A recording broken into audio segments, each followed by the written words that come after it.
Right-Ho Jeeves by P.G. Wodehouse, 1922, Chapter 1. "Jeeves," I said, "may I speak frankly?"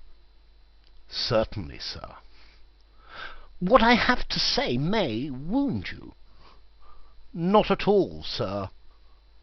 "Well, then—" "No, wait, hold the line a minute. I've gone off the rails. I don't know if you have had the same experience, but the snag I always come up against when I'm telling a story is this daft difficult problem of where to begin it. It's a thing you don't want to go wrong over, because one false step and you're sunk. I mean, if you fool about too long at the start, trying to establish atmosphere, as they call it, and all that sort of rot, you fail to grip, and the customers walk out on you. Get off the mark, on the other hand, like a scalded cat, and your public is at a loss. It simply raises its eyebrows and can't make out what you're talking about. And in opening my report of the complex case of Gussie Finknottle, Madeline Bassett, my cousin Angela, my Aunt Dahlia, my Uncle Thomas, young Tuppy Glossop, and the cook Anatole, with the above spot of dialogue, I see that I've made the second of these two floaters. I shall have to hark back a bit, and taking it for all in all, and weighing this against that, I suppose the affair may be said to have had its inception, if inception is the word I want, with that visit of mine to Cannes. If I hadn't gone to Cannes, I shouldn't have met the Bassett, or bought that white mess jacket, and Angela wouldn't have met her shark, and Aunt Dahlia wouldn't have played baccarat. Yes, most decidedly, Cannes was the point d'appui. Right-ho, then, let me marshal my facts. I went to Cannes, leaving Jeeves behind, he having intimated that he did not wish to miss Ascot round about the beginning of June. With me travelled my Aunt Dahlia and her daughter Angela. Tuppy Glossop, Angela's betrothed, was to have been of the party, but at the last moment couldn't get away. Uncle Tom, Aunt Dahlia's husband, remained at home because he can't stick the south of France at any price. So there you have the layout. Aunt Dahlia, cousin Angela, and self off to Cannes round about the beginning of June. All pretty clear so far, what? We stayed at Cannes about 2 months, and except for the fact that Aunt Dahlia lost her shirt at baccarat, and Angela nearly got inhaled by a shark while aquaplaning, a pleasant time was had by all. On July the 25th, looking bronzed and fit, I accompanied aunt and child back to London. At 7 p.m. on July the 26th, we alighted at Victoria, and at 7:30 or thereabouts, we parted with mutual expressions of esteem. They shove off in Aunt Dahlia's car to Brinkley Court, her place in Worcestershire, where they were expecting to entertain Tuppy in a day or two. I to go to the flat, drop my luggage, clean up a bit, and put on the soup and fish preparatory to pushing round to the Drones for a bite of dinner. and it was while I was at the flat toweling the torso after a much-needed rinse that Jeeves, as we chatted of this and that, picking up the threads, as it were, suddenly brought the name of Gussie Finknottle into the conversation. As I recall it, the dialogue ran something as follows. "Well, Jeeves, here we are, what?" "Yes, sir." "I mean to say, home again." "Precisely, sir." "Seems ages since I went away." "Yes, sir." "Have a good time at Ascot?" "Most agreeable, sir." "Win anything?" "Quite a satisfactory sum, thank you, sir." "Good. Well, Jeeves, what news on the Rialto? Anybody been phoning or calling or anything during my abs?" "Mr. Finknottle, sir, has been a frequent caller." I stared. Indeed, it would not be too much to say that I gaped. "Mr. Finknottle?" "Yes, sir." "You don't mean Mr. Finknottle?" "Yes, sir." "But Mr. Finknottle's not in London." "Yes, sir." Well, I'm blowed. And I'll tell you why I was blowed. I found it scarcely possible to give credence to his statement. This Finknottle, you see, was one of those freaks you come across from time to time during life's journey who can't stand London. He lived year in and year out, covered with moss, in a remote village down in Lincolnshire, never even coming up for the Eton and Harrow match. And when I asked him once if he didn't find the time hang a bit heavy on his hands, he said no, because he had a pond in his garden and studied the habits of newts. I couldn't imagine what could have brought the chap up to the great city. I would have been prepared to bet that, as long as the supply of newts didn't give out, nothing could have shifted him from that village of his. Are you sure? Yes, sir. You got the name correctly? Finknottle? Yes, sir.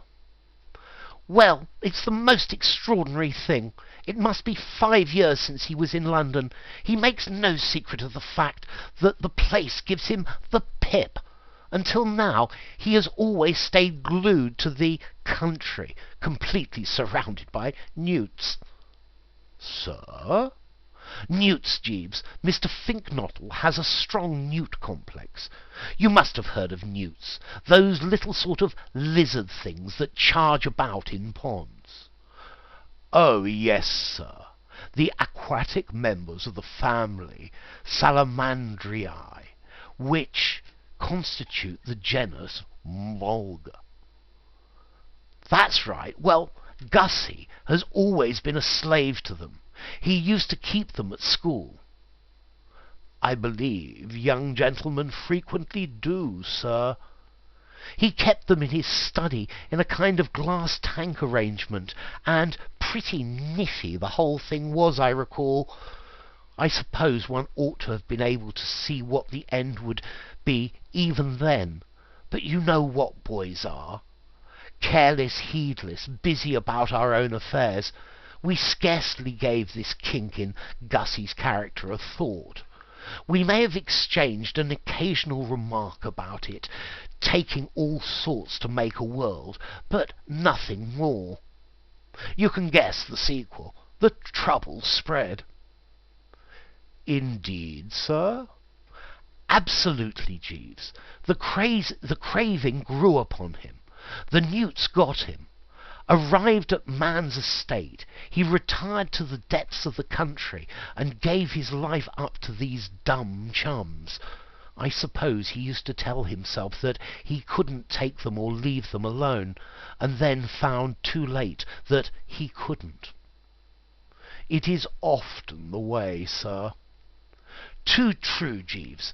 At any rate, for the last 5 years, he has been living at this place of his down in Lincolnshire, as confirmed a species-shunning hermit as ever put fresh water in the tank every second day and refused to see a soul.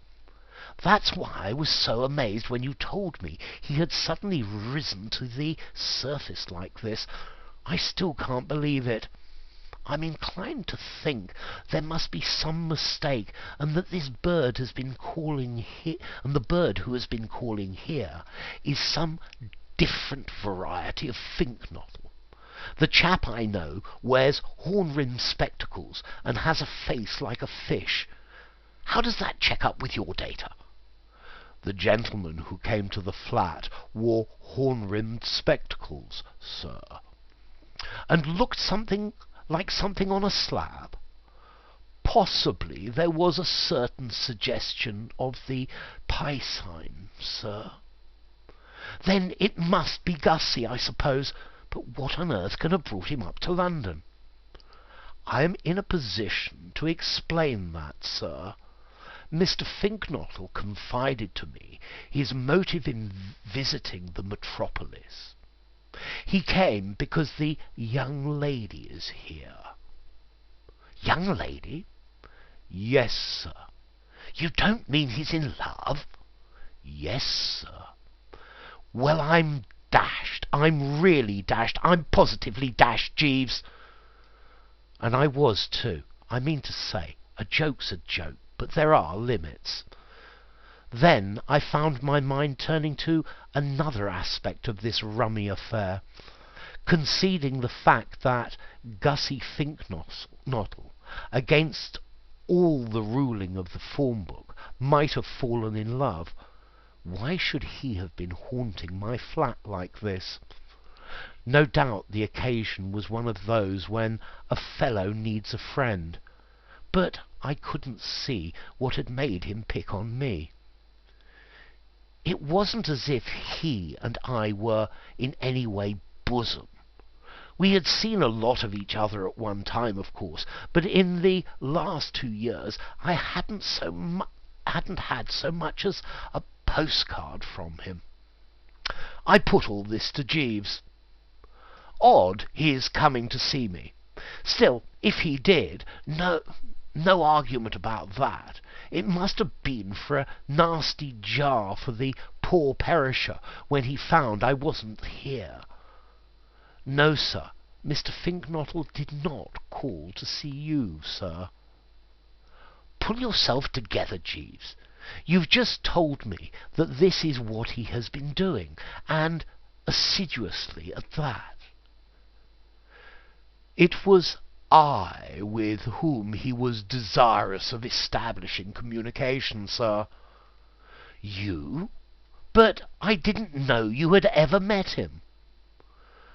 I had not had that pleasure until he called here, sir, but it appears that Mr. Slipperly, a fellow student with whom Mr. Finknottle had been at the university, recommended to him to place his affairs in my hands. The mystery had conked. I saw all. As I dare say you know, Jeeves' reputation as a counsellor has long been established among the conoscenti, and the first move of any of my little circle on discovering themselves in any form of soup is always to roll round and put the thing up to him. And when he's got A out of a bad spot, A puts B onto him, and then when he has fixed up B, B sends C along, and so on, if you get my drift, and so forth. That's how these big consulting practices like Jeeves grow. Old Sippy, I knew, had been deeply impressed by the man's efforts on his behalf at the time when he was trying to get engaged to Elizabeth Moon. So it was not to be wondered at that he should have advised Gussie to apply. Pure routine, you might say. "Oh, you're acting for him, are you?" "Yes, sir." "Now I follow. Now I understand. And what is Gussie's trouble?" "Oddly enough, sir, the same as that of Mr. Slipperly, when I was enabled to be of assistance to him. No doubt you recall Mr. Slipperly's predicament, sir. Deeply attached to Miss Moon, he suffered from a rooted diffidence which made it impossible for him to speak." I nodded. "I remember, yes, I recall the Slipperly case. He couldn't bring himself to the scratch. A marked coldness of the feet, was there not? I recollect you saying he was letting... what was it? Letting something do something. Cats entered into it, if I'm not mistaken." "Letting, I dare not. Wait upon I would, sir." "That's right. But how about the cats?" "Like the poor cat in that adage, sir." "Exactly. It beats me how you think up these things. And Gussie, you say, is in the same position?" "Yes, sir. Each time he endeavours to formulate a proposal of marriage, his courage fails him. And yet, if he wants this female to be his wife, he's got to say so, what? I mean, only civil to mention it." "Precisely, sir." I mused. "Well, I suppose this was inevitable, Jeeves. I wouldn't have thought that this Finknottle would ever have fallen a victim to the divine P. But if he has, no wonder he finds the going sticky." "Yes, sir." "Look at the life he's led." "Yes, sir." "I don't suppose he has spoken to a girl for years. What a lesson this is to us, Jeeves! Not to shut ourselves up in country houses and stare into glass tanks. You can't be the dominant male if you do that sort of thing. In this life you can choose between two courses. You can either shut yourself up in the country and stare into tanks, or you can be a dasher with the sex. You can't do both." "No, sir." I mused once more. Gussie and I, as I say, had rather lost touch, but all the same I was exercised about the poor fish, as I am about all my pals, close or distant, who find themselves treading upon life's banana skins. It seemed to me that he was up against it. I threw my mind back to the last time I had seen him. About 2 years ago it had been. I had looked in at his place while on a motor trip, and he had put me right off my feet by bringing a couple of green things with legs to the luncheon table, crooning over them like a young mother, and eventually losing one of them in the salad. That picture, rising before my eyes, didn't give me much confidence in the unfortunate goof's ability to woo and win, I must say, especially if the girl he had earmarked was one of those tough modern thugs, all lipstick and cool, hard, sardonic eyes, as she probably was. "Tell me, Jeeves," I said, wishing to know the worst, "what sort of girl is this girl of Gussie's?" "I have not met the young lady, sir. Mr. Finknottle speaks highly of her attractions." "Seemed to like her, did he?" "Yes, sir." "Did he mention her name? Perhaps I know her." "She is a Miss Bassett, sir. Miss Madeline Bassett." "What?" "Yes, sir." I was deeply intrigued. "Egad, Jeeves, Fancy that! It's a small world, isn't it? What? The young lady is an acquaintance of yours, sir? I know her well. Your news has relieved my mind, Jeeves. It makes the whole thing begin to seem far more like a practical working proposition. Indeed, sir? Absolutely. I confess that, until you supplied this information, I was feeling profoundly dubious about poor old Gussie's chances of inducing any spinster of any parish to join him in the saunter down the aisle. You will agree with me that he is not everybody's money. There may be something in what you say, sir. Cleopatra wouldn't have liked him. Possibly not, sir. And I doubt if he would go too well with Tallulah Bankhead. No, sir. But when you tell me that the object of his affections is Miss Bassett, why, then, Jeeves, hope begins to dawn a bit.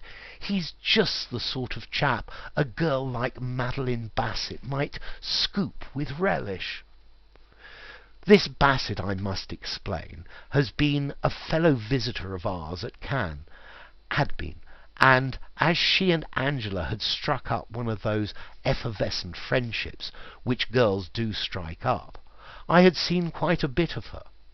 Indeed, in my moodier moments, it sometimes seemed to me that I could not move a step without stubbing my toe on the woman. And what made it all so painful and distressing was that the more we met, the less did I seem able to find to say to her. You know how it is with some girls. They seem to take the stuffing right out of you. I mean to say, there is something about their personality that paralyzes the vocal cords and reduces the content of the brain to cauliflower. It was like that with this Bassett and me, so much so that I have known occasions when, for minutes at a stretch, Bertram Wooster might have been observed fumbling with the tie, shuffling with the feet, and behaving in all other respects in her presence like the complete dumb brick. When, therefore, she took her departure some weeks before, we did, you may readily imagine, that, in Bertram's opinion, it was not a day too soon. It was not her beauty, mark you, that thus numbed me. She was a pretty enough girl in a droopy, blonde, saucer-eyed way, but not the sort of breath-taker that takes the breath. No, what caused this disintegration is a usually fairly fluent prattler with the sex was her whole mental attitude. I don't want to wrong anybody, so I won't go so far as to say that she actually wrote poetry. But her conversation, to my mind, was of a nature calculated to excite the liveliest suspicions.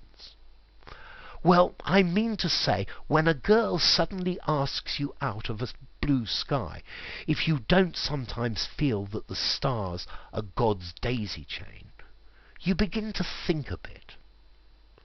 As regards the fussing of her soul and fusing of her soul and mine, therefore, there was nothing doing, but with Gussie, the possiest,